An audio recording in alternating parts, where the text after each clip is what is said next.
கர்த்தராகிய இயேசு கிறிஸ்துவின் நாமத்தினாலே நான் உங்களை வாழ்த்துகிறேன். இந்த ஆசீர்வாதத்தின் விடியல் என்று சொல்லக்கூடிய இந்த நிகழ்ச்சியிலே இந்த காலை வேளையில் உங்களை சந்திப்பதில் மிகுந்த மகிழ்ச்சி அடைகிறேன். இந்த நாளில் நான் உங்களோடு கூட பகிர்ந்து கொள்ளும்படியான தேவனுடைய வார்த்தை லேவியராகமம் 26ஆம் அதிகாரம் 9ஆம் வசனம். நான் உங்கள் மேல் கண்ணோக்கமாயிருந்து உங்களை பழுகவும் பெருகவும் பண்ணி உங்களோட என் உடன்படிக்கையை திடப்படுத்துவேன் என்று சொல்லி கர்த்தர் இந்த நாளில் நம்மோடு கூட பேசுகிறார். எனக்கு அன்பானவர்களே, தேவன் இஸ்ரவேல் என்று சொல்லக்கூடிய ஒரு பெரிய சந்ததியை உருவாக்கும்படியான காரியத்தை திட்டம் பண்ணினார். 70 பேர் தான் அந்த நாட்களில் அவர் எகிப்துக்கு போனார்கள். கர்த்தர் அந்த 70 பேரை அந்த எகிப்து தேசத்திலே பழகவும் பெருகவும் பண்ணி அவர்களை ஆண்கள் மாத்திரம் 6 லட்சம் பேர் என்று சொல்லி வேதம் சொல்லுகிறது. அதுபோல மனைவி பிள்ளைகள் அவருடைய ஆடு மாடுகள் என்று சொல்லி அவருடைய எல்லா காரியத்தை பார்க்கும்போது பெரிய ஒரு நிலையில் பெருக பண்ணினார்.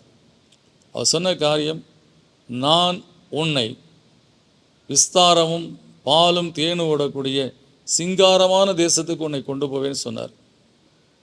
அதற்காக கர்த்தர் அவர்களோடு உடன்படிக்கை பண்ணின தேவன் அப்படிப்பட்ட நிலையில் அவர்களை கொண்டு போக வேண்டும் என்பதற்காக, அந்த சிங்காரமான தேசத்துக்கு கொண்டு போவதற்காக, அந்த தேசத்தில் இந்த ஜனங்கள் சென்று வாழ்ந்திருப்பதற்காக அவர்களை பழுகவும் பெருகவும் பண்ணி அவர்களுக்கு வேண்டிய எல்லா விதமான ஒத்தாசையும் கட்டளையிட்டு எகிப்திலிருந்து வெள்ளி உடைமையோடு பொன்னுடைமையோடு புறப்படவும், ஏராளமான ஆடு மாடுகள் ஜனத்தொகை கிட்டத்தட்ட 25 லட்சம் ஜனங்களாக அந்த 70 பேரை கர்த்தர் பெருக பண்ணின காரியத்தை பார்க்கிறோம். எனவே தேவன் அன்றைக்கு ஒரு உடன்படிக்கை பண்ணின காரியம், பாலும் தேடும் ஓடுகிற நான் உனக்கு பார்த்து வைத்திருக்கிற சிங்காரமான தேசத்துக்கு உன்னை கொண்டு போவேன் சொன்னதுனால, அந்த தேசத்துக்கு கொண்டு போவதற்காக இஸ்ரவேல் ஜனங்களை 70 பேராய் போன அந்த மக்களை எகிப்திலே பழகவும் பெருகவும் பண்ணி அவர்களை ஒரு 12 கோத்திரங்களாக அவர்களை அங்கே உருவாக்கி அந்த 12 கோத்திரங்களையும் கர்த்தர் அழைத்து கொண்டு போய் அங்கே அந்த கானான் தேசத்தில் அங்கே குடியமர்த்தின காரியத்தை பார்க்கிறோம். நதிக்கு அப்புறத்திலும் நதிக்கு புறத்திலுமாக எல்லா ஜனங்களையும் அங்கே குடியமர்த்தின காரியத்தை பார்க்கிறோம்.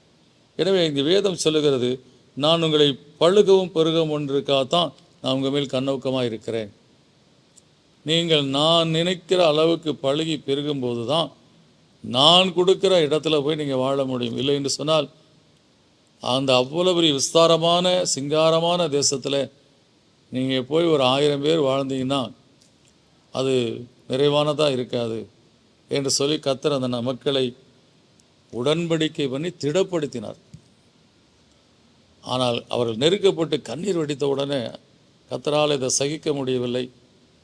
அந்த நாளிலே அவர்கள் பிசைந்த மாவு புளிக்கிறதுக்கு முன்னாடியே அங்கேருந்து அவர்களை அழைத்து கொண்டு போய் அந்த பாலும் தேனும் ஓடக்கூடிய அவர் பார்த்து வைத்திருந்த சிங்காரமான தேசத்தில் குடியமரும்படியான காரியத்தை செய்தார். எனவே நம்முடைய வாழ்க்கையிலே தேவன் ஒரு பெரிய ஆசீர்வாதத்தை கொடுப்பதற்காக நம்முடைய குடும்பத்தை அவர் பலப்படுத்தி கொண்டிருக்கிறார், பிள்ளைகளை பலப்படுத்தி கொண்டிருக்கிறார். நம்முடைய வாழ்க்கையில் ஆசீர்வாதமாய் வாழ்வதற்காக நம்முடைய வாழ்க்கையில் எல்லாவித காரியத்திலும் நமக்கு பல காரியங்களை கற்றுக் கொடுத்து நாம் எதிர்காலத்தில் மகிமையான ஒரு வாழ்க்கையை வாழ்வதற்காக கர்த்தர் நம்மை ஆயத்தப்படுத்தி கொண்டு இருக்கிறார். எனவே பொறுமையாய் கர்த்தருடைய சமூகத்தில் நாம் காத்திருக்கும் போது, ஏற்ற வேலை வரும்போது நம்முடைய வாழ்க்கையில் கர்த்தர் சொன்ன வாக்குத்தத்தின்படியே நம்மை ஆசீர்வதிக்க ஒரு உண்மையுள்ளவராக இருக்கிறார். எனவே நாம் கர்த்தருடைய சமூகத்தில் பொறுமையாய் காத்திருப்போம். ஏற்ற வேலையில் ஏராளமாய் நம்மை உயர்த்தி ஆசீர்வதிக்கிற தேவன் அப்படியே செய்து ஆசீர்வதிப்பார். எனவே அவர் சொன்னபடி உடன்படிக்கையை திடப்படுத்தும்படியாக, உடன்படிக்கையை நிறைவேற்றும்படியாக நம்முடைய வாழ்க்கையில் கர்த்தர் அனுதினமும் கிரியை செய்து கொண்டிருக்கிறார். நிச்சயமாய் ஆசீர்வாதமான காலத்தை நாம் காண்போம். அது சீக்கிரமாய் நம்முடைய வாழ்க்கையில் கடந்து வரும். நாம் மகிழ்ந்திருக்கும்படியான காரியத்தை கர்த்தர் செய்வார். விசுவாசத்தோடு ஜெபிப்போம். நல்ல பிதாவே, நன்றியோடுமை சோதரிக்கிறோம், துதிக்கிறோம். கர்த்தர் எங்கள் வாழ்க்கையில் நீர் என்ன செய்ய சித்தமாக இருக்கிறீர் என்று சொல்லக்கூடிய காரியத்தை நாங்கள் எங்கள் கண்கள் காணவில்லை, எங்கள் இருதயத்தில் தோன்றவில்லை, எங்கள் செவியில் நாங்கள் கேட்கவில்லை.